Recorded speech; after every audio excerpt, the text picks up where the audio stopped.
मंत्रिपद मिळालं नाही म्हणून काही दिवसापासून छगन भुजबळ हे नाराज आहेत. या ठिकाणी अनेक ठिकाणी त्यांनी बोलून दाखवलं आहे की मला डावललं काही केलं तरी मला काहीही फरक पडत नाही. कारण या ठिकाणी मला मंत्रिपद पाहिजे होतं पण ते मिळालं नाही असं देखील त्यांनी बोललं आहे. त्याचबरोबर त्यांनी म्हटलं आहे की मी लवकरात लवकरच एक वेगळी भूमिका घेणार आहे. त्याचबरोबर जे ओबीसी नेते आहे प्रकाश शेंडगे यांच्यासोबत यांनी देखील ओबीसी नेत्यांनी एकत्रित बैठक आज पार पडली आहे. त्याचबरोबर जे अजित पवार आहे हे छगन भुजबळ यांची नाराजी दूर करतील का?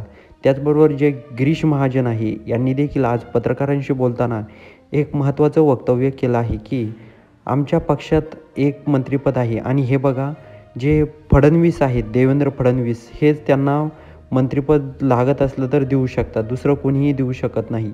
कारण त्या ठिकाणी आता जे मंत्रिपदं आहेत यामध्ये मंत्रिपदांची जी जागा वाटप आहे ती झालेली आहे. त्याचबरोबर या ठिकाणी खाते वाटप पण आज त्या ठिकाणी पार पडलेले आहे. त्यामुळं त्यांना जे मंत्रिपद पाहिजे आहे ते देवेंद्र फडणवीसच देऊ शकतात. त्याचबरोबर जे अजित पवार आहेत हे छगन भुजबळ यांची नाराजी दूर करतील का?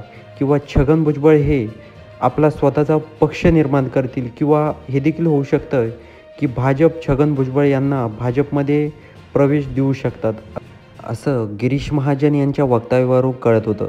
त्याचबरोबर जे छगन भुजबळ आहे आज 4 दिवस उलटून गेले आहेत तरी देखील ते नाराज आहेत. त्याचबरोबर जे बाकीचे मंत्री आहेत त्यांनी म्हटलं आहे की छगन भुजबळ यांना काहीही वाटेल मग त्यांना पंतप्रधान पद द्यायचं का?